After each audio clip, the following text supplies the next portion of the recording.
Old version. tptaka.fandom.com 3.3 Kakavatizianata Sutta, DN 26. Once the Lord was staying among the Magadhans at Matula. Then he said, Monks.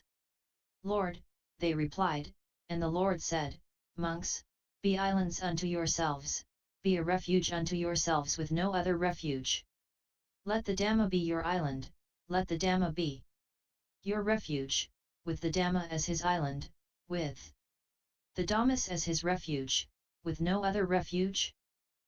Here, a monk abides contemplating body as body, ardent, clearly aware and mindful, having put aside hankering and fretting for the world. He abides contemplating feelings as feelings, he abides contemplating as mind objects, ardent, clearly aware and mindful, having put aside hankering and fretting for the world. Keep to your own preserves, monks, to your ancestral haunts. If you do so, then Mara will find no lodgment, no foothold. It is just by the building up of wholesome states that this merit increases. Once, monks, there was a wheel-turning monarch named Dalhanamai, a righteous monarch of the law, conqueror of the four quarters, who had established the security of his realm and was possessed of the 7 treasures. These are, the wheel treasure, the elephant treasure, the horse treasure, the jewel treasure, the woman treasure, the household treasurer, and, as 7th, the counselor treasure. He has more than 1,000 sons who are heroes, of heroic stature, conquerors of the hostile army. He dwells. Having conquered this sea-girt land without stick or sword, by the law. And, after many hundreds and thousands of years, King Dalhanamai said to a certain man, My good man, whenever you see that the sacred wheel treasure has slipped from its position, report it to me. Yes, sire, the man replied. And after many hundreds and thousands of years the man saw that the sacred wheel treasure had slipped from its position. Seeing this, he reported the fact to the king. Then King Dalhanamai sent for his eldest son, the crown prince, and said, My son, the sacred wheel treasure has slipped from its position. And I have heard say that when this happens to a wheel-turning monarch, he has not much longer to live. I have had my fill of human pleasures, now is the time to seek heavenly pleasures. You, my son, take over control of this ocean-bounded land. I will shave off my hair and beard, don yellow robes, and go forth from the household life into hermit life. And, having installed his eldest son in due form as king, King Dalhanamai shaved off his hair and beard, donned yellow robes, and went forth from the household life into hermit life. And, 7 days after the royal sage had gone forth, the sacred wheel treasure vanished.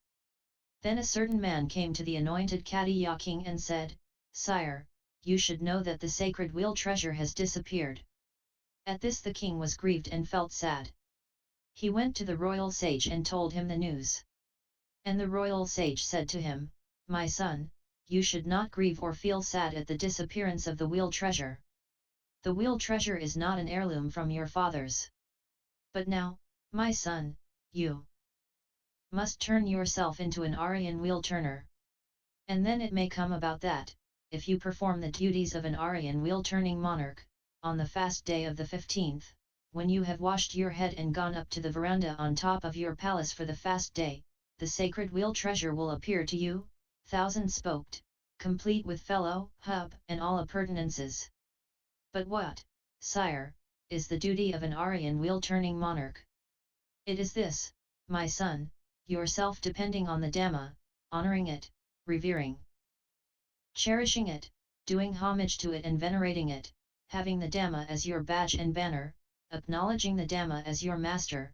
You should establish guard, ward, and protection according to Dhamma for your own household, your troops, your nobles and vassals, for Brahmins and householders, town and country folk, ascetics and Brahmins, for beasts and birds.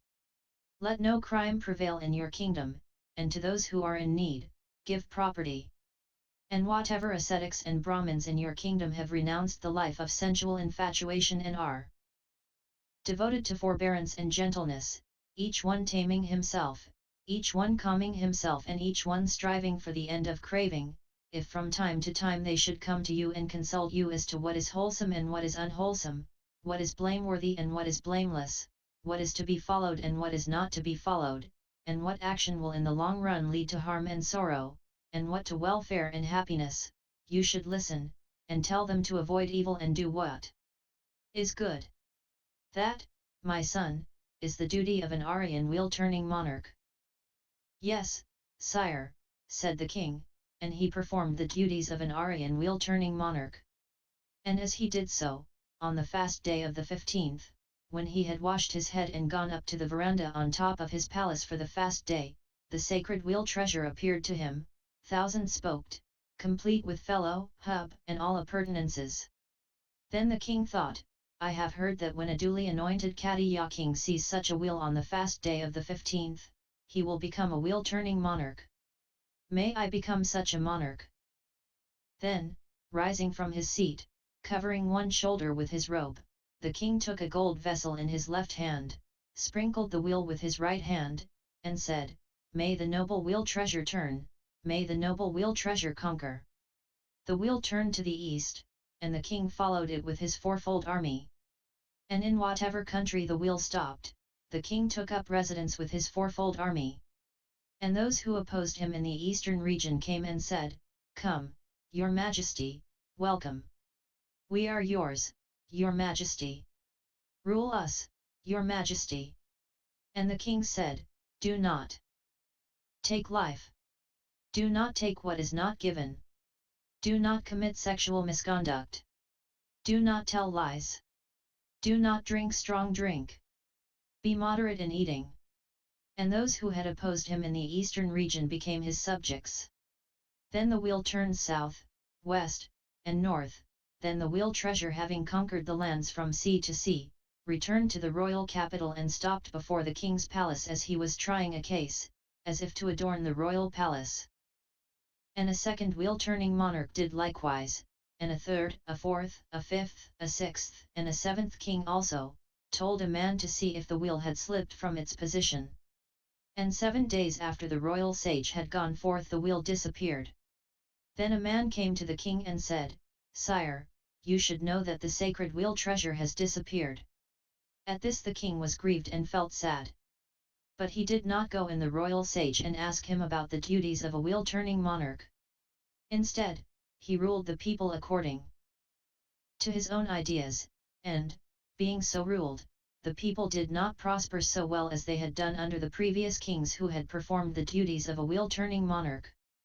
Then the ministers, councillors, treasury officials, guards, and doorkeepers, and the chanters of mantras came to the king and said, Sire, as long as you rule the people according to your own ideas, and differently from the way they were ruled before under previous wheel-turning monarchs, the people do not prosper so well.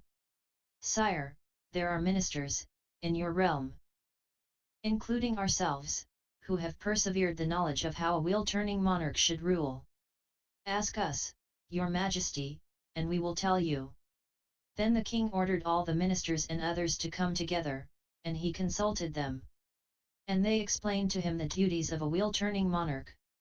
And, having listened to them, the king established guard and protection, but he did not give property to the needy, and a result poverty became rife. With the spread of poverty, a man took what was not given, thus committing what was called theft. They arrested him, and brought him before the king, saying, Your Majesty, this man took what was not given, which we call theft. The king said to him, Is it true that you took what was not given which is called theft? It is, Your Majesty. Why? Your Majesty, I have nothing to live on. Then the king gave the man some property, saying, With this, my good man, you can keep yourself, support your mother and father, keep a wife and children, carry on a business and make gifts to ascetics and Brahmins, which will promote your spiritual welfare and lead to a happy rebirth with pleasant result in the heavenly sphere. Very good. Your Majesty, replied the man. And exactly the same thing happened with another man. Then people heard that the king was giving away property to those who took what was not given, and they thought, Suppose we were to do likewise.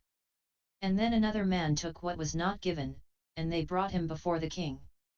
The king asked him why he has done this, and he replied, Your Majesty, I have nothing to live on. Then the king thought, if I give property to everybody who takes what is not given, this theft will increase more and more. I had better make an end of him, finish him off once for all, and cut his head off. So he commanded his men, bind this man's arms tightly behind him with a strong rope, shave his head closely, and lead him to the rough sound of a drum through the streets and squares and out through the southern gate, and there finish by inflicting the capital penalty and cutting off his head. And they did so. Hearing about this, people thought, now let us get sharp swords made for us, and then we can take from anybody what is not given, which is called theft. We will make an end of them, finish them off once for all and cut off their heads. So, having procured some sharp swords, they launched murderous assaults on villages, towns, and cities, and went in for highway robbery, killing their victims by cutting off their heads. Thus, from the not giving of property to the needy, poverty became rife. From the growth of poverty, the taking of what was not given increased. From the increase of theft, the use of weapons increased. From the increased use of weapons, the taking of life increased, and from the increase in the taking of life, people's lifespan decreased, their beauty decreased, and as a result of this decrease of lifespan and beauty, the children of those whose lifespan had been 80,000 years lived for only 40,000. And a man of the generation that lived for 40,000 years took what was not given. He was brought before the king, who asked him, Is it true that you took what was not given, what is called theft? No, your Majesty, he replied, thus telling a deliberate lie. Thus, from the not giving of property to the needy, the taking of life increased, and from the taking of life, lying increased. From the increase in lying, people's lifespan decreased, their beauty decreased, and as a result, the children of those whose lifespan had been 40,000 years lived for only 20,000. And a man of the generation that lived for 20,000 years took what was not given. Another man denounced him to the king, saying, Sire, such and such a man has taken what was not given, thus speaking evil of another. Thus, from the not giving of property to the needy, the speaking of evil of others increased, and in consequence, people's lifespan decreased, their beauty decreased, and as a result, the children of those whose lifespan had been 20,000 years lived only for 10,000. And of the generation that lived for 10,000 years, some were beautiful, and some were ugly. And those who were ugly, being envious of those who were beautiful, committed adultery with others' wives. Thus, from the not giving of property to the needy, sexual misconduct increased, and in consequence people's lifespan decreased, their beauty decreased, and as a result, the children of those whose lifespan had been 10,000 years lived for only 5,000. And among the generation whose lifespan was 5,000 years, two things increased: harsh speech and idle chatter, in consequence of which people's lifespan decreased, their beauty decreased, and as a result, the children of those whose lifespan had been 5,000 years lived, some for 2,500 years, and some for only 2,000. And among the generation whose lifespan was 2,500 years, covetousness and hatred increased, and in consequence people's lifespan decreased, their beauty decreased, and as a result, the children of those whose lifespan had been 2,500 years lived for only 1,000. Among the generation whose lifespan was 1,000 years, false opinions increased, and as a result, the children of those whose lifespan had been 1,000 years lived for only 500. And among the generation whose lifespan was 500 years, three things increased: incest, excessive greed, and deviant practices, and as a result, the children of those whose lifespan had been 500 years lived, some for 250 years, some for only 200. And among those whose lifespan was 250 years, these things increased: lack of respect for mother and father, for ascetics and Brahmins, and for the head of the clan. Thus, from the not giving of property to the needy, lack of respect for mother and father, for ascetics and Brahmins, and for the head of the clan increased, and in consequence people's lifespan and beauty decreased, and the children of those whose lifespan had been 2.5 centuries lived for only 100 years. Monks, a time will come when the children of these people will have a lifespan of 10 years. And with them, girls will be marriageable at 5 years old. And with them, these flavors will disappear, ghee, butter, sesame oil, molasses, and salt. Among them, kudrusa grain will be the chief food, just as rice and curry are today.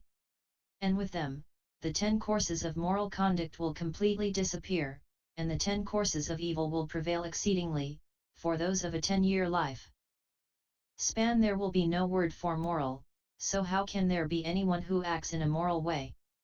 Those people who have no respect for mother or father, for ascetics and Brahmins, for the head of the clan, will be the ones who enjoy honor and prestige. Just as it is now the people who show respect for mother and father, for ascetics and Brahmins, for the head of the clan, who are praised and honored, so it will be with those who do the opposite. Among those of a 10-year lifespan no account will be taken of mother or aunt, of mother's sister-in-law, of teacher's wife or of one's father's wives, and so on. All will be promiscuous in the world like goats and sheep, fowl and pigs, dogs and jackals. Among them, fierce enmity will prevail one for another, fierce hatred, fierce anger and thoughts of killing, mother against child and child against mother, father against child and child against father, brother against brother, brother against sister, just as the hunter feels hatred for the beast he stalks. And for those of a 10-year lifespan, there will come to be a short interval of 7 days, during which they will mistake one another for wild beasts. Sharp swords will appear in their hands and, thinking, there is a wild beast, they will take each other's lives with those swords. But there will be some beings who will think, let us not kill or be killed by anyone. Let us make for some grassy thickets or jungle recesses or clumps of trees, for rivers hard to ford or inaccessible mountains, and live on roots and fruits of the forest. And this they will emerge from their hiding places and rejoice together of one accord, saying, good beings, I see that you are alive. And then the thought will occur to those beings. It is only because we became addicted to evil ways that we suffered this loss of our kindred, so let us now do good. What good things can we do? Let us abstain from the taking of life, and, having undertaken this good thing, will practice it. And through having undertaken such wholesome things, they will increase in lifespan and beauty. And the children of those whose lifespan was 10 years will live for 20 years. Then it will occur to those beings, it is through having taken to wholesome practices that we have increased in lifespan and beauty, so let us perform still more wholesome practices. Let us refrain from taking what is not given, from sexual misconduct, from lying speech, from slander, from harsh speech, from idle chatter, from covetousness, from ill will, from wrong view. Let us abstain from 3 things, incest, excessive greed, and deviant practices. Let us respect our mothers and fathers, ascetics and Brahmins, and the head of the clan, and let us persevere in these wholesome actions. And so they will do these things, and on account of this they will increase in lifespan and in beauty.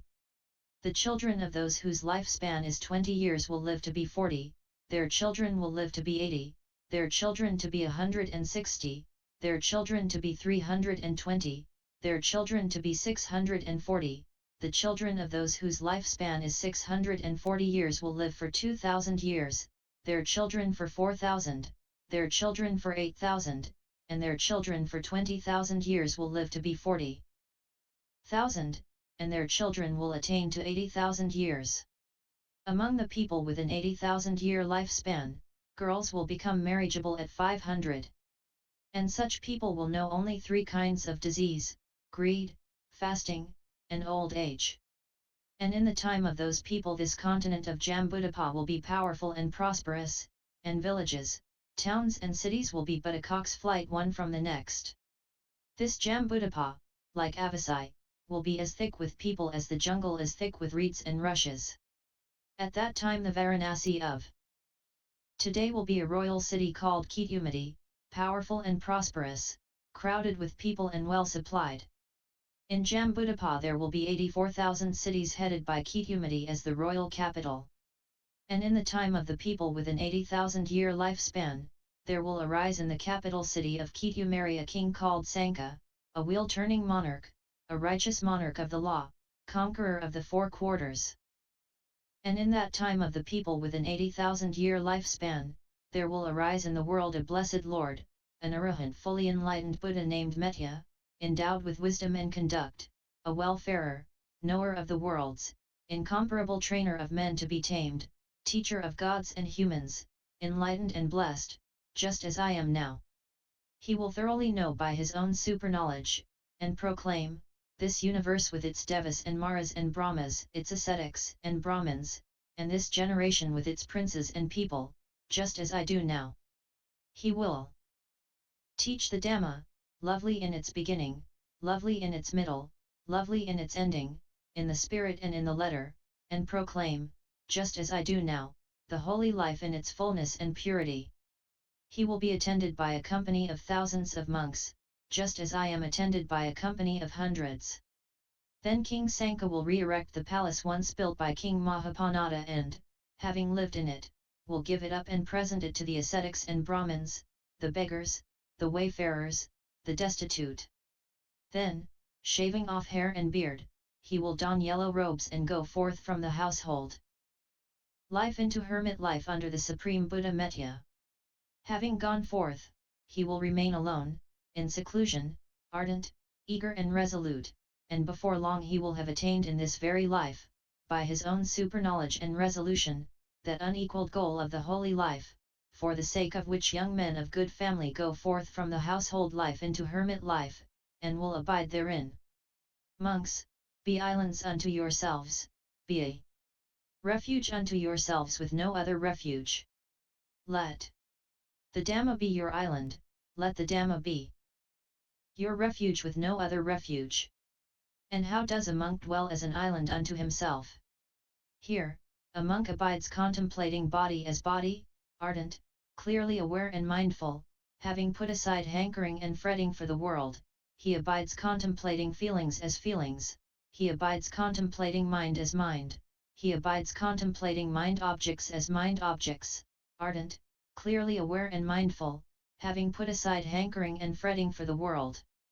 Keep to your own preserves, monks, to your ancestral haunts. If you do so, your lifespan will increase, your beauty will increase, your happiness will increase, your wealth will increase, your power will increase. And what is length of life for a monk?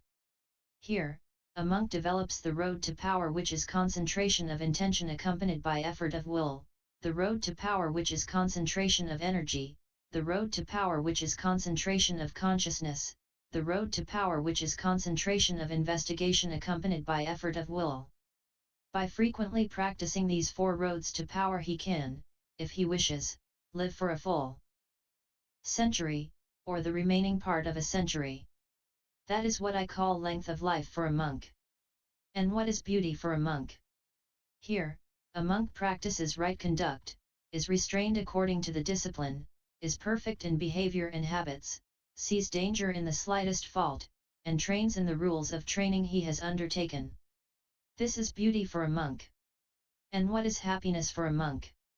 Here, a monk, detached from 7 desires, enters the first jhana, the second, third, fourth jhana, purified by equanimity and mindfulness. This is happiness for a monk. And what is wealth for a monk? Here, a monk, with his heart filled with loving kindness, dwells suffusing 1/4, the second, the third, the fourth. Thus he dwells suffusing the whole world, upwards, downwards, across everywhere, always with a mind filled with loving kindness, abundant, unbounded, without hate or ill will. Then, with his heart filled with compassion, with his heart filled with sympathetic joy, with his heart filled with equanimity, he dwells suffusing the whole world. Upwards, downwards, across, everywhere, always with a mind filled with equanimity, abundant, unbounding, without hate or ill will. That is wealth for a monk. And what is power for a monk? Here, a monk, by the destruction of the corruptions, enters into and abides in that corruptionless liberation of heart and liberation by wisdom which he has attained, in this very life, by his own superknowledge and realization. That is power for a monk. Monks, I do not consider any power so hard to conquer as the power of Mara. It is just by this building up of wholesome states that this merit increases. Thus the Lord spoke, and the monks were delighted and rejoiced at his words. http